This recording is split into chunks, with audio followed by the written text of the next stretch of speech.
Tundulisu, welcome to Hardtalk. Thank you so much, Stephen, for having me. Well, we are pleased to have you here, not least because 16 months ago it looked as though you would probably die. Somehow, miraculously, you survived an assassination attempt which saw 20 bullets pumped into your body.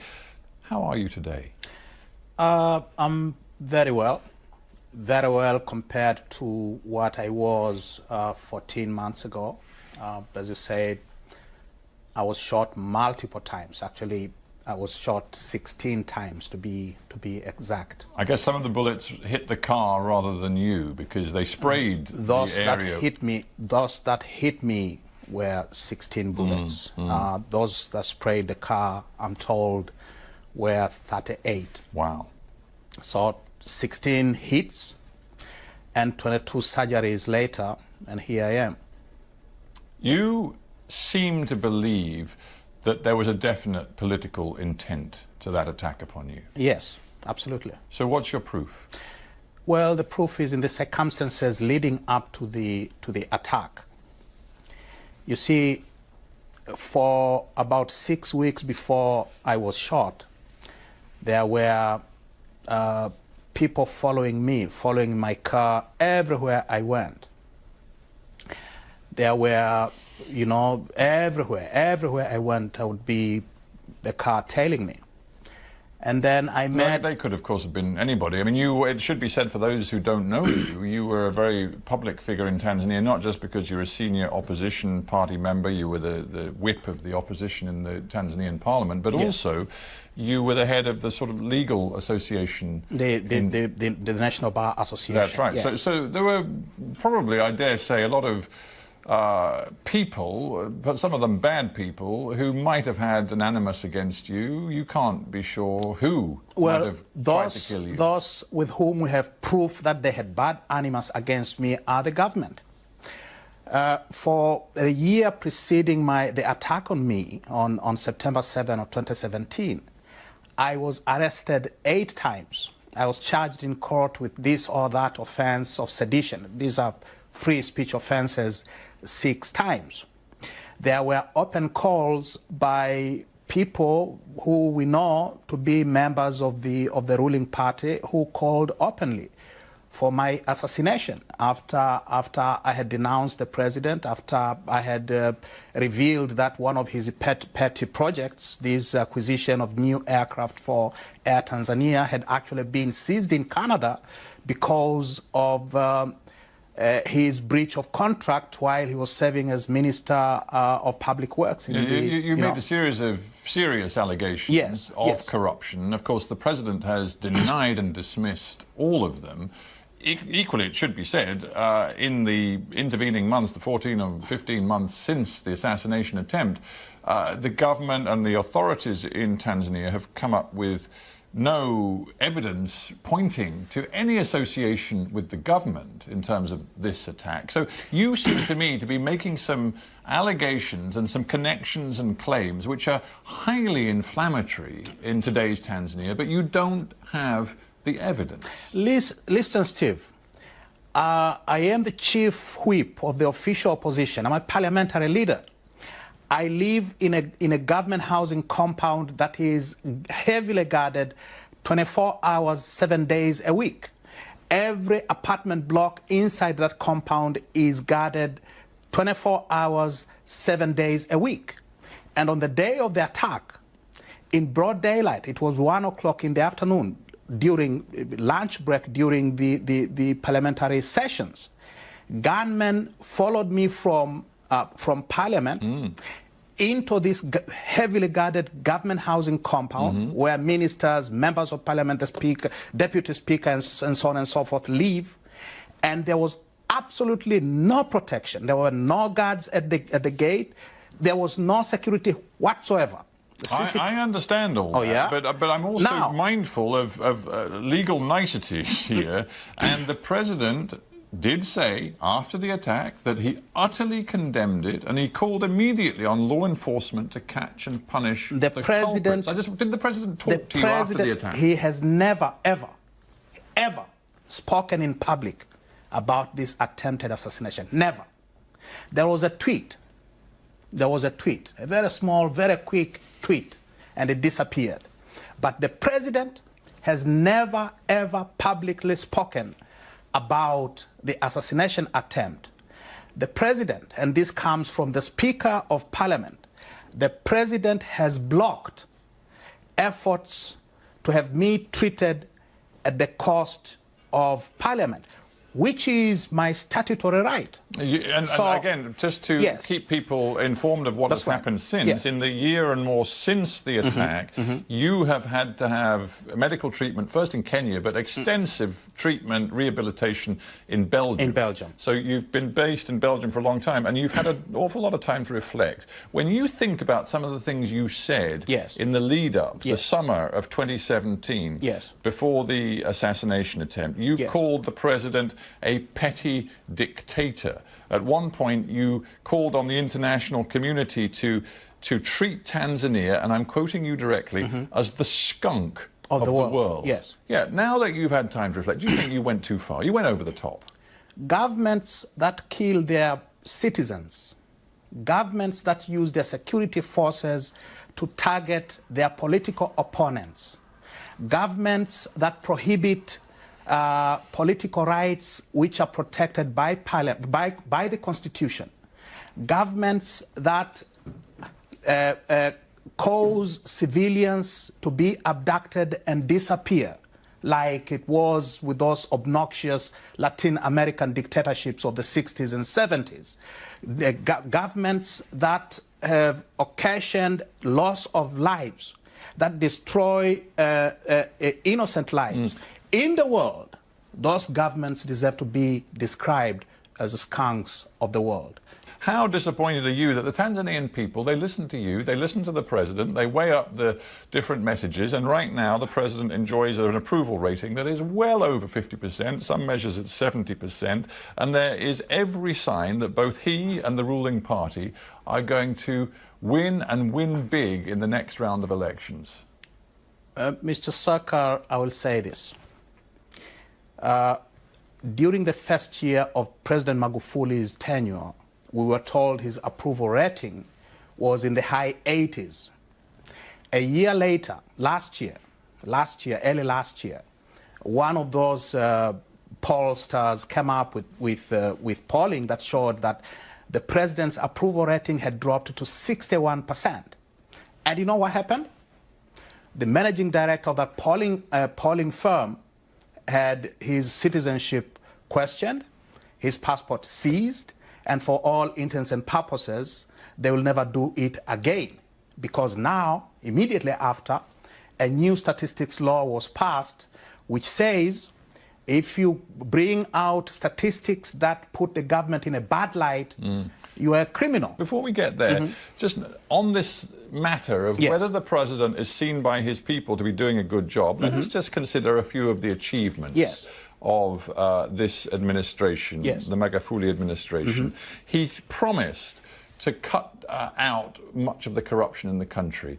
We saw in the first few weeks and months of his administration thousands of ghost workers being removed from the payroll. We saw some very senior figures being removed from the Port Authority, the Revenue Service, because they had been systematically corrupt. If you ask Tanzanians today, according to all of the evidence, they feel their country is cleaner, less corrupt than it was when he took office. And in Africa, that is actually quite an achievement.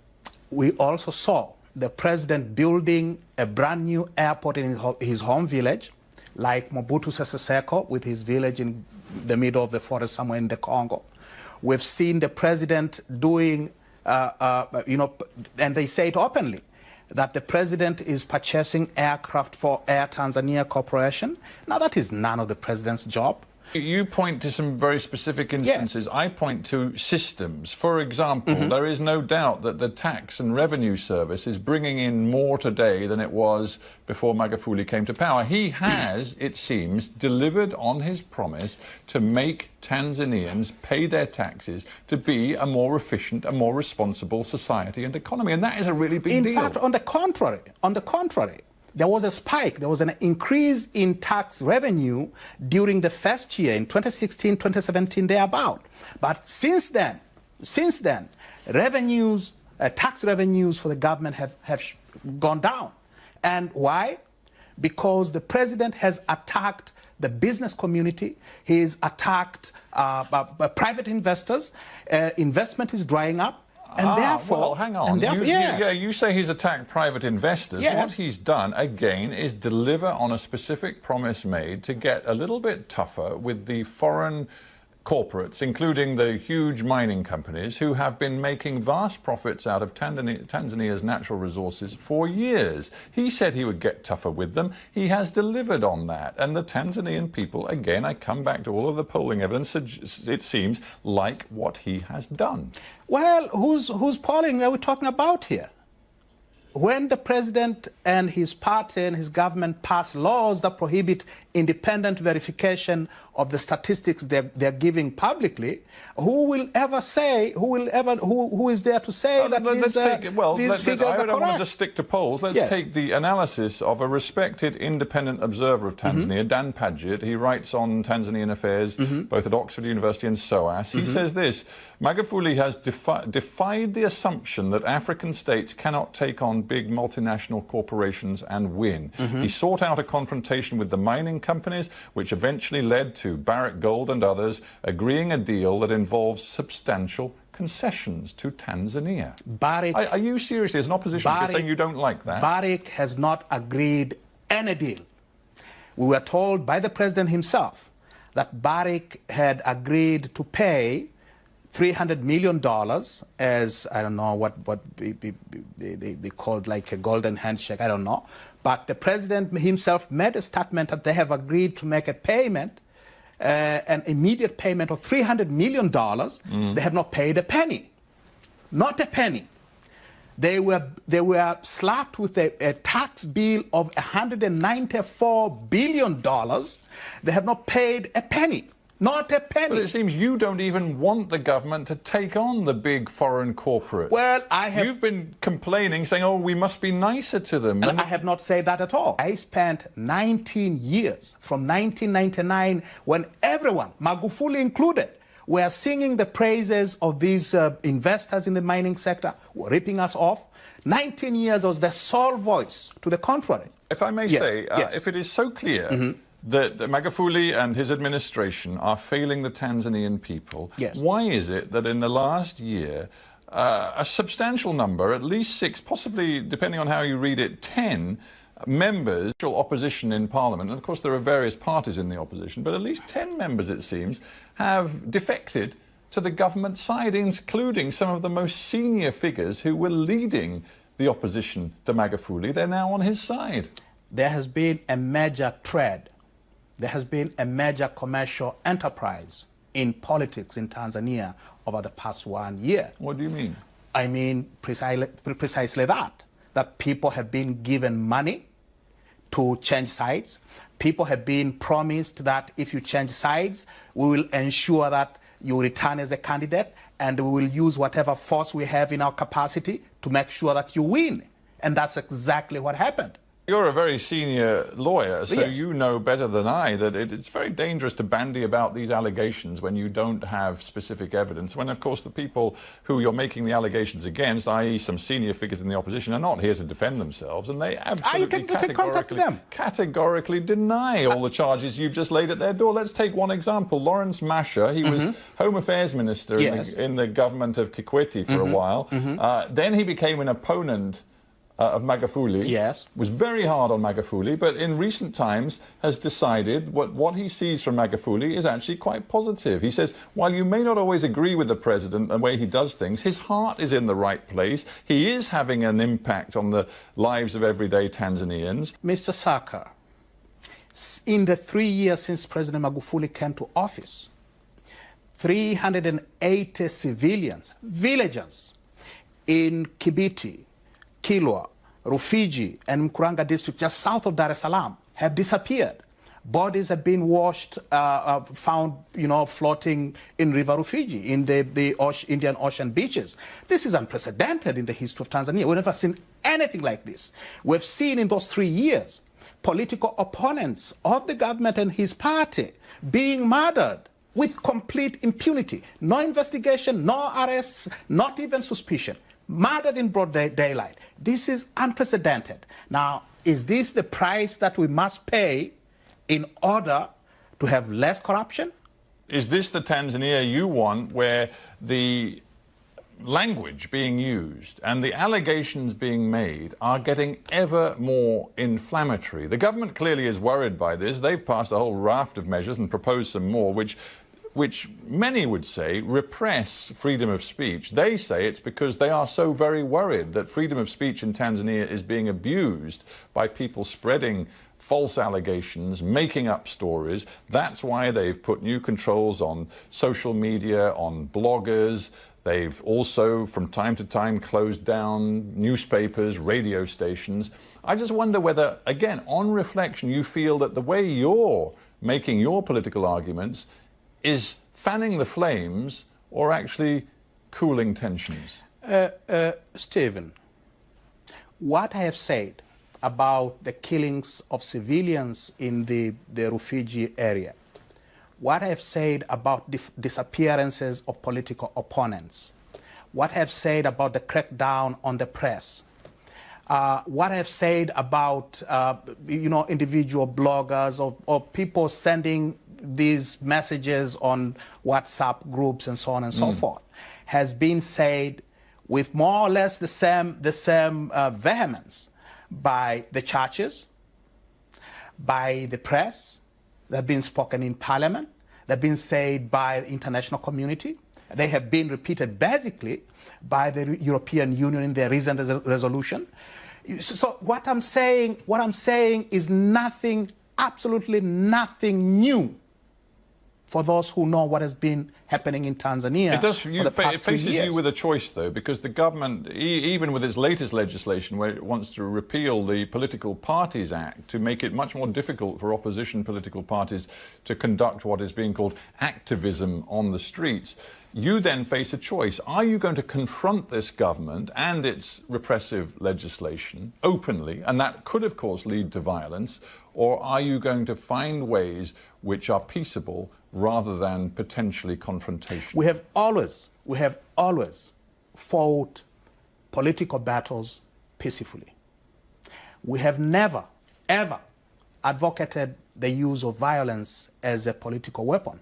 Let's talk specifically about the reasons why the international community in the last few months has expressed grave concerns about what is happening in Tanzania and what the Magufuli administration is doing. They are particularly focused on some of the highly controversial conservative social messages and actions being made by the government. In particular, the World Bank cancelled a $300 million loan to Tanzania after the government reiterated its policy of banning pregnant girls from going to school. The EU withdrew its ambassador, and it voiced particular concern about the government's determination, it seems, to root out homosexuality and impose prison sentences of up to 30 years. That has been the law for quite some time. I know, but the government now is saying that it wants new measures to identify and punish homosexuals. So my question to you is, as a key figure in the opposition, are you prepared to speak out loudly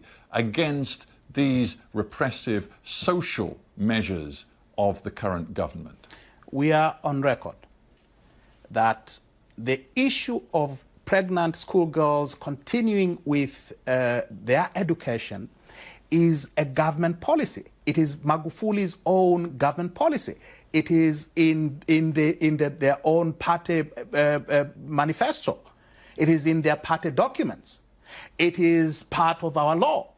So for the president to stand up and say, we will no longer educate schoolgirls because they are pregnant, is going not only against the law, it is also going against the stated party policy of his own party. So you're clear on that. You absolutely reject his stand on that. What about his defense of the punitive laws on homosexuality? Would you, as a leading opposition figure here on Hard Talk, speak out against those punitive laws? President Magufuli has said this, and I'm not asking what he. We know he's deeply socially conservative on these issues. We have to get the record straight, Steve. The president, the foreign minister, Dr. Mahiga, has said that whatever actions were taken by the Regional Commissioner for Dar es Salaam, those are not government policy.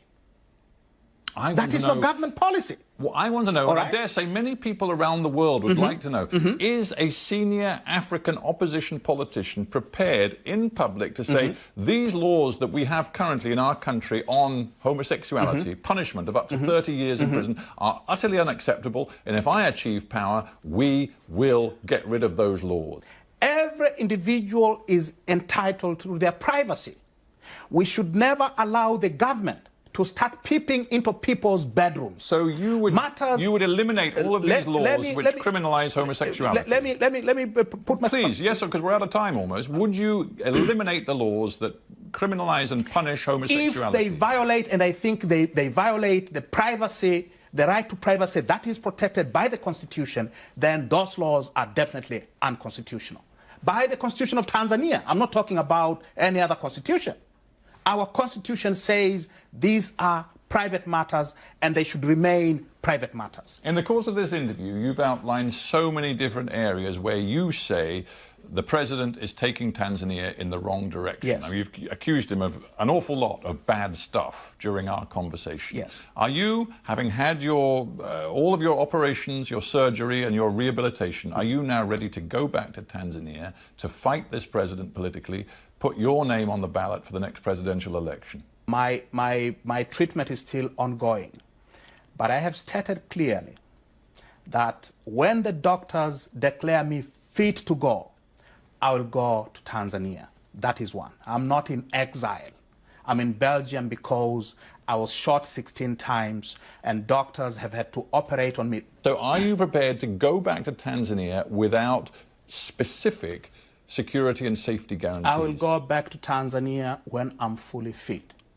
And the president and his government will have to tell the world whether returning home to Tanzania I will be protected by the government, as I should. The government has a responsibility to make sure that I am safe. I'm still a member of parliament. I'll go back to continue the work that I was chosen to do. And you spoke about the ballot.